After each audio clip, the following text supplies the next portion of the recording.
Hey, everybody. So here we are, part two. All right.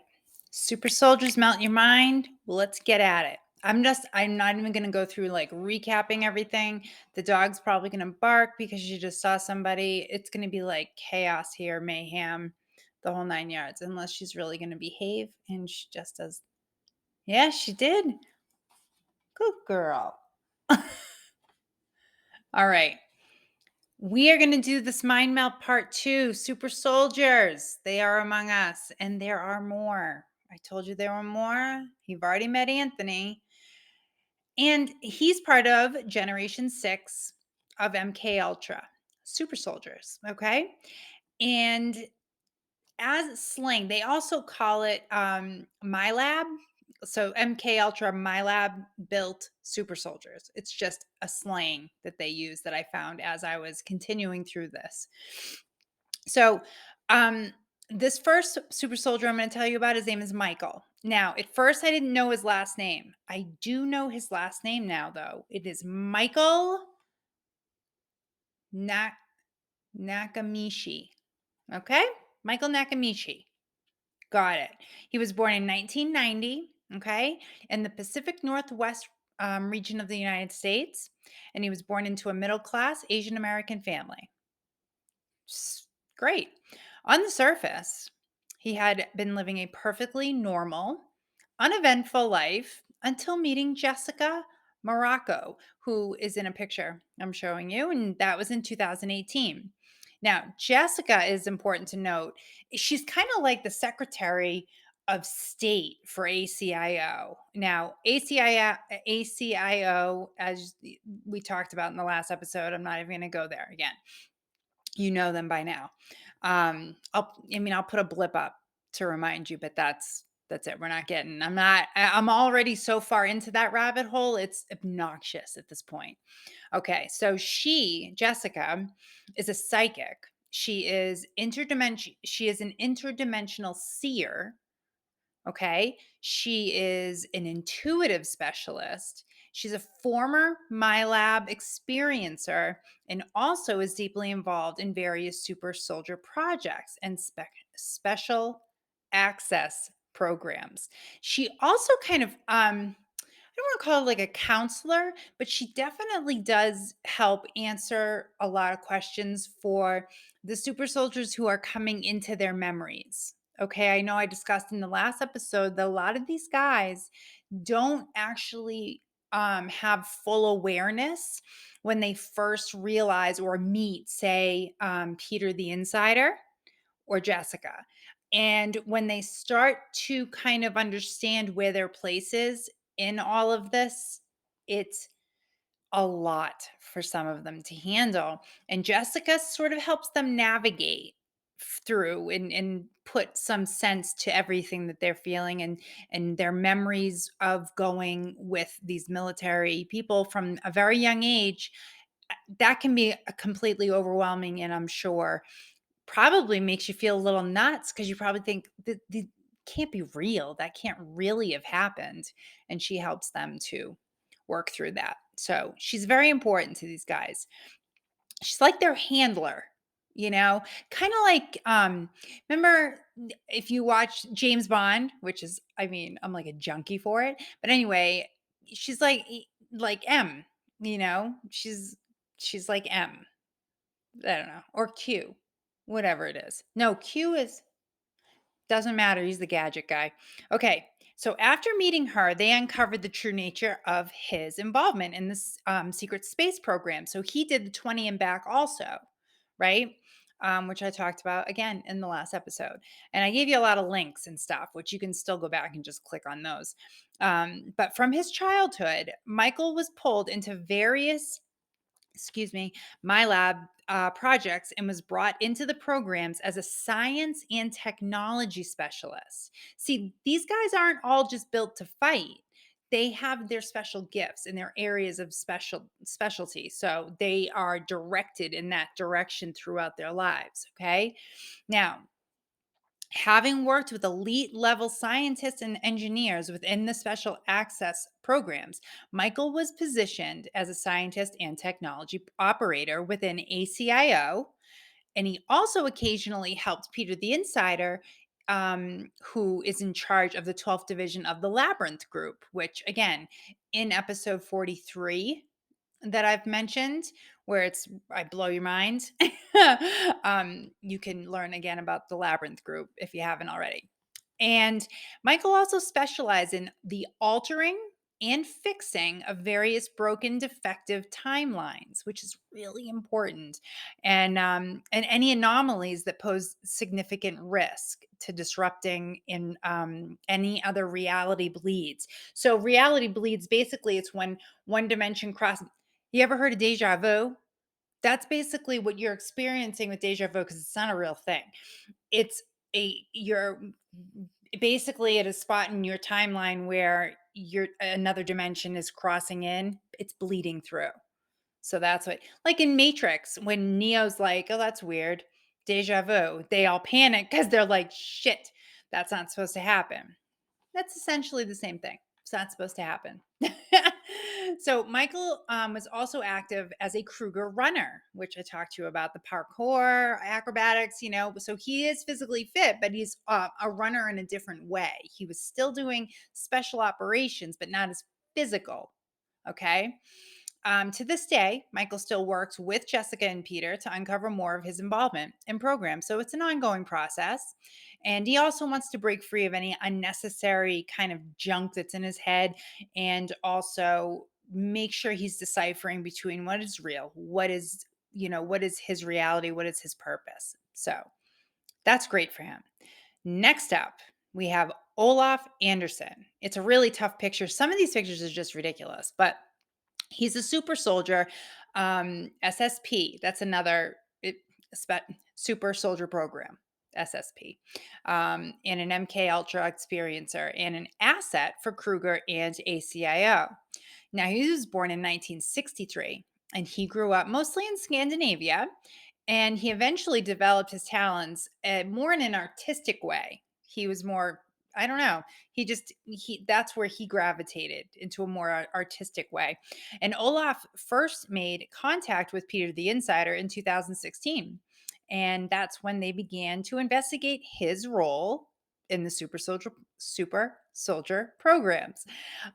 Olaf was chosen from birth, that's early, to become a super soldier asset, and was quickly recruited into the MK Ultra Omega program. So that was before what is now known as Green Star, Operation Green Star. So, as a child, Olaf had multiple encounters with various extraterrestrial groups, such as the planet ASTA. They were humanoid looking, about 7 feet tall, and very benevolent. They had a magnificent nature about them, and he really was drawn to them. He became so close, in fact, with this race, that he actually felt like they were family to him. That's how much exposure he had with them. Um, he eventually also was extensively taught about new technologies that no one else would possibly understand. But because of his enhanced abilities through what his gifts were, they shared a lot of things with him that I would love to know. I'm sure any of us would. Just a little touch. So in the 1980s, Olaf was involved in military and space operations, where he still serves with Kruger and ACIO today, but with Kruger, he was closely involved with the fire team, as an operator and pilot. He also worked in the Kruger labs, because of course that's what scientists do. And he played a key role in something called Project Moonlight, which was where he helped design a technology interface that reads brainwave patterns and eventually can copy and transfer memories from a human brain. That was one of those moments for me that I just went, I have to read this again. I have to read this again. I couldn't believe it.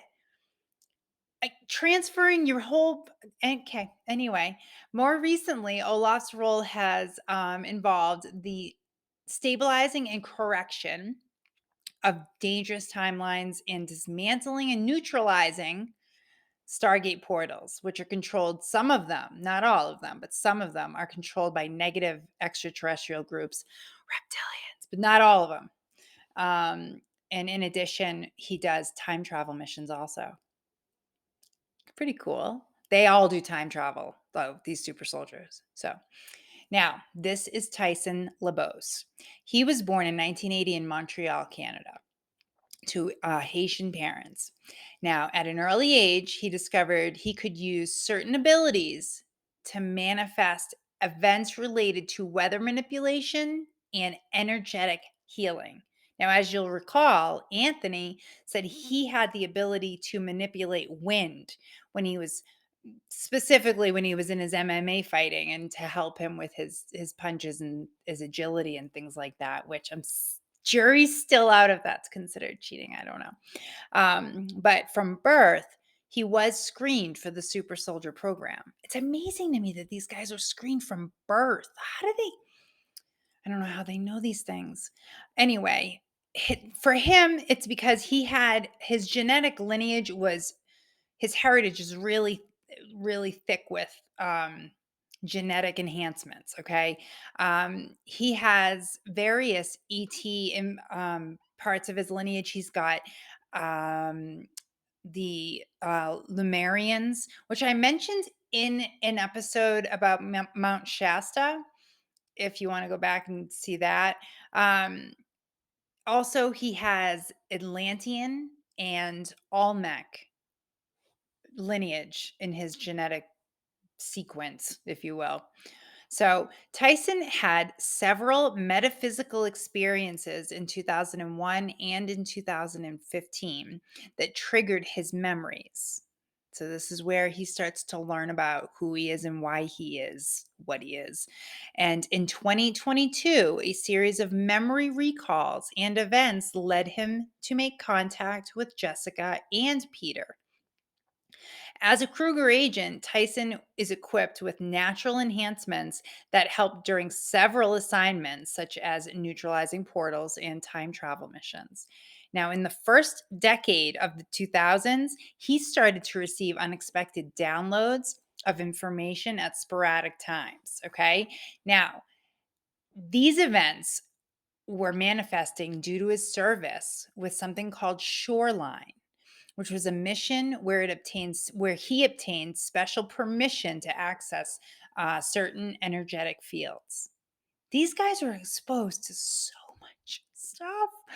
Oh God. Tyson continues to work with Jessica and Peter and to uncover more of his involvement in the program.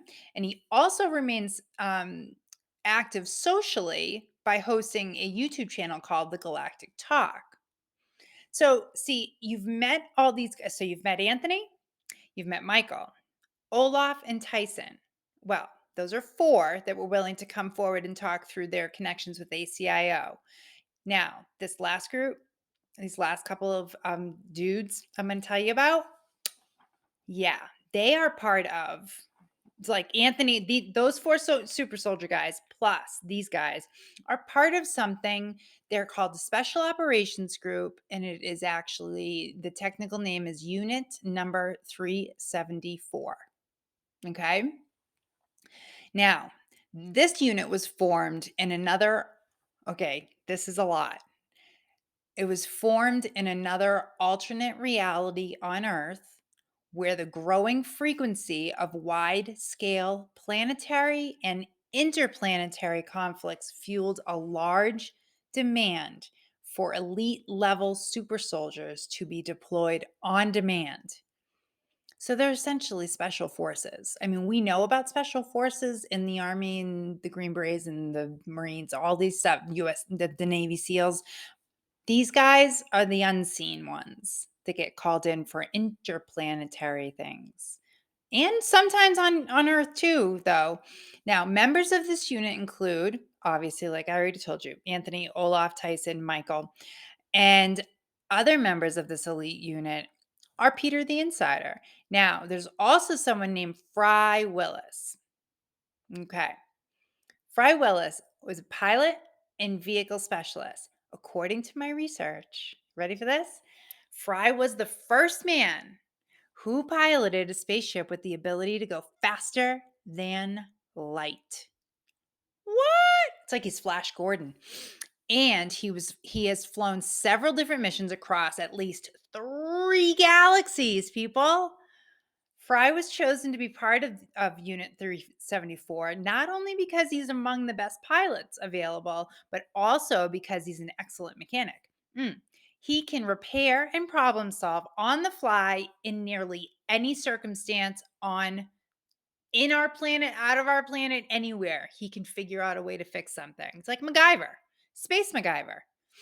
Wow, what a great idea for a show. Space MacGyver. I'd still watch it if Richard Dean Anderson came back for it. I watched him in Stargate SG-1 like a junkie. Love that. Anyway, I digress. Like I do. Um, Now, he also I couldn't find a picture of him. They didn't I don't know if he's just, like, protected or something because he's kind of a high level asset, but I don't know. So this last guy I'm gonna show you, now it's he's kind of made up, but he's not. He's based in reality because, he's the leader of Unit 374, and the name he goes by is Lincoln Clay. Now, you might know that if you're into video games, Mafia 3 video game uses a kind of description of the real Lincoln Clay in their game. So the picture I show you or showing you or whatever is a version of him. It's just not exactly him because they would never show him exactly. But, he also is really active, with Kruger still, and, he's also very active with, Disclosure, but he does more soft disclosure. And now soft disclosure, if you remember, was in I mentioned it in episode 43. Um, it's kind of like, giving society a soft push into what's really out there, with movies, video games, things like that. So he's part of that. He That's how he would like to assist with the disclosure. He doesn't go right on in and do the full thing, full Monty. But anyway, so that is why I had to break this into 2 parts. There is a lot, guys, a lot, and there's more. Not with the super soldiers. I think I've kind of crushed that, but the ACIO rabbit hole that I am currently in is staggering. And there are programs uh, that I'm finding, and I'm going onto some like dark stuff. I'm hoping I'm not going to get in trouble for doing it, but um, I don't know. I hope you're finding this fascinating and interesting because it's all stuff that I have never even heard of before. If you've heard of it, I'd love to know. But until next time, which I don't know how much more of this stuff I can do without getting in trouble. But until next time, I hope you are staying happy and healthy and take care. No, stay weird. Can't forget that. Stay weird and take care. Bye.